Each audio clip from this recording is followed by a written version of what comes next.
que nós temos nas teorias das causas, nas teorias das composições, na teoria das formações sociais, na teoria do inconsciente, tudo isso se modificaria se nós fizéssemos essa associação com Spinoza, pela via do terceiro gênero do conhecimento.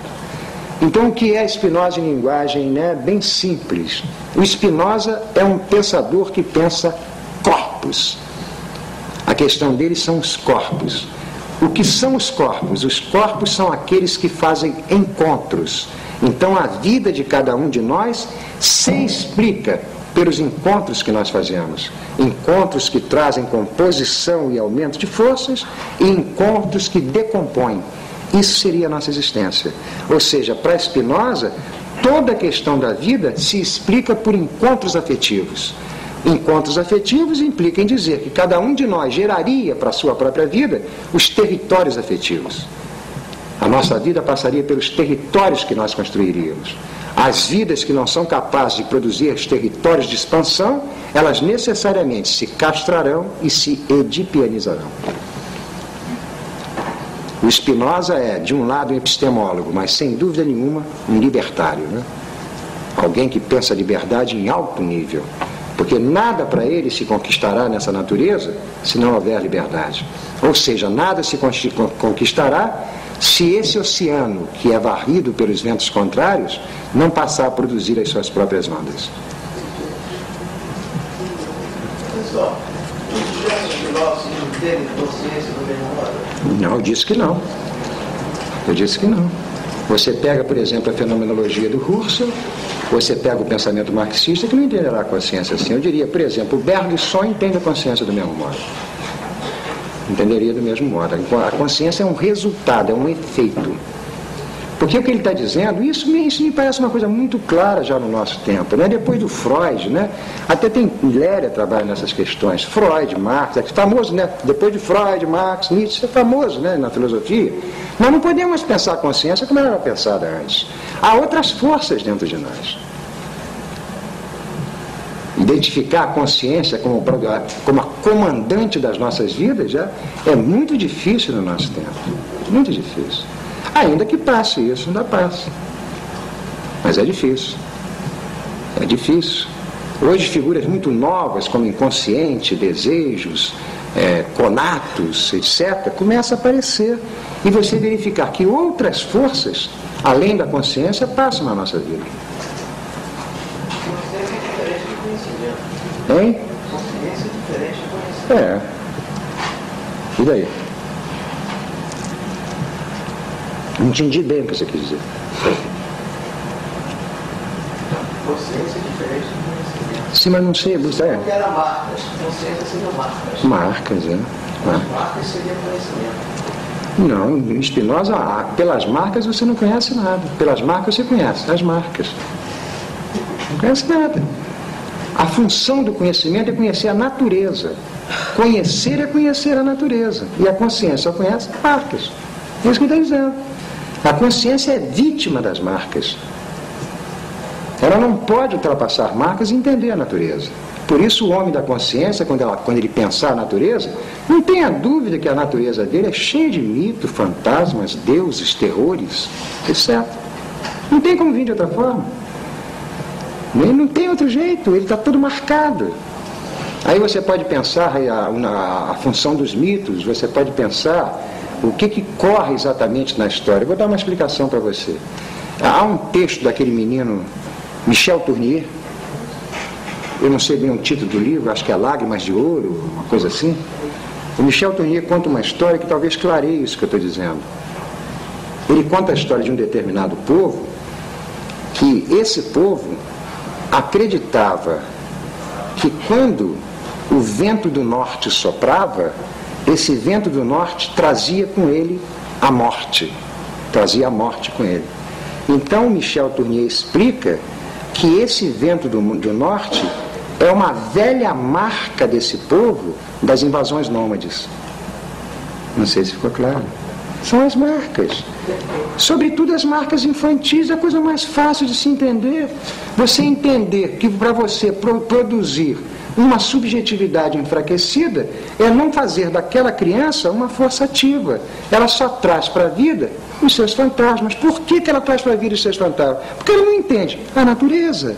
Você pergunta a uma criança, a um sujeito, a um homem, a um ser que é governado pela marca, pergunta a ele o que é o amor, pergunta a ele o que são os furacões, pergunta a ele o que é essa natureza, e ele vai te dar respostas significativas. Necessariamente, porque a marca constitui toda a vida dele. Ele não é capaz de entender o que se passa na natureza.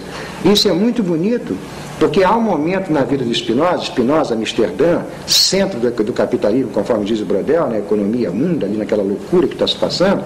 O Spinoza, num momento da vida dele, depois que ele publicou a obra dele, chegou um homem e deu uma facada nele. A facada pegou no paletó e rasgou. Aí o Spinoza nunca mais tirou aquele paletó, para mostrar o que um homem das marcas faz com um homem da natureza.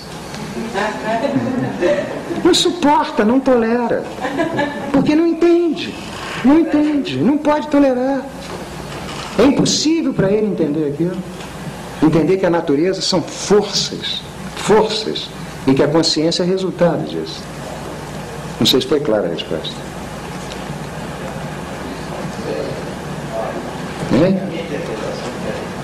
Interpretação? A minha interpretação. Interpretação de quê? De consciência. Ah, sim, tem várias por aí. Tem várias. Tem a consciência intencional. Tem várias. Hein? Tem muitas. Isso está cheio aí. Cheio. O que eu estou dizendo é gravíssimo. Eu não estou passando uma aula de filosofia, enquanto uma aula de filosofia sem responsabilidade, senão a aula de filosofia não valia nada. A aula de filosofia tem que entrar dentro da aula e produzir modificação, produzir pelo menos vergonha na gente. A gente fica envergonhado do que a gente faz. É isso que eu estou dizendo. Uma aula de filosofia é coisa seríssima.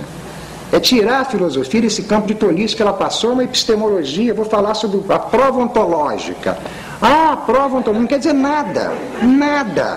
Filosofia é prática de guerra, é uma máquina instalada dentro do campo social para passar exatamente o terceiro gênero de conhecimento.